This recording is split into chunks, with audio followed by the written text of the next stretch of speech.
When the time came, we set sail for Italy. Paul and several other prisoners were placed in the custody of a Roman office named Julius, a captain of the imperial regiment. Aristarchus, a Macedonian from Thessalonica, was also with us.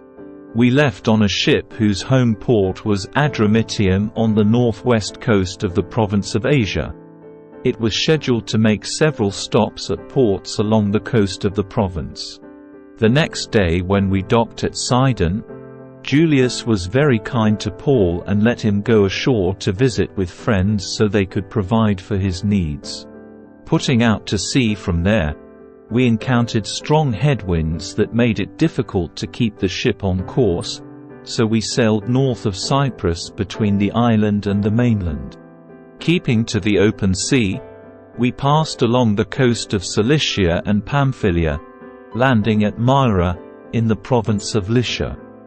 There the commanding officer found an Egyptian ship from Alexandria that was bound for Italy, and he put us on board. We had several days of slow sailing, and after great difficulty we finally neared Cnidus.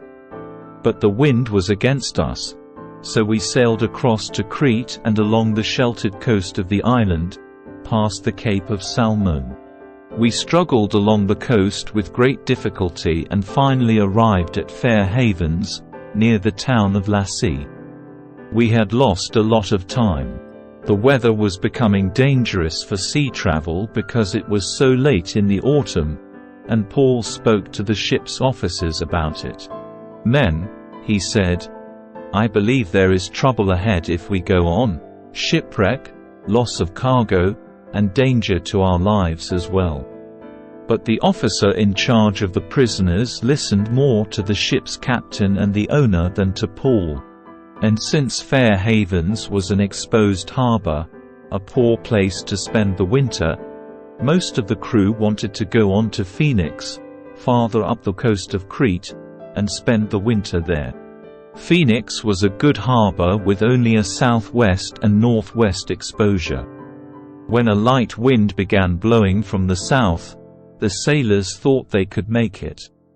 So they pulled up anchor and sailed close to the shore of Crete. But the weather changed abruptly, and a wind of typhoon strength, called a northeaster, burst across the island and blew us out to sea.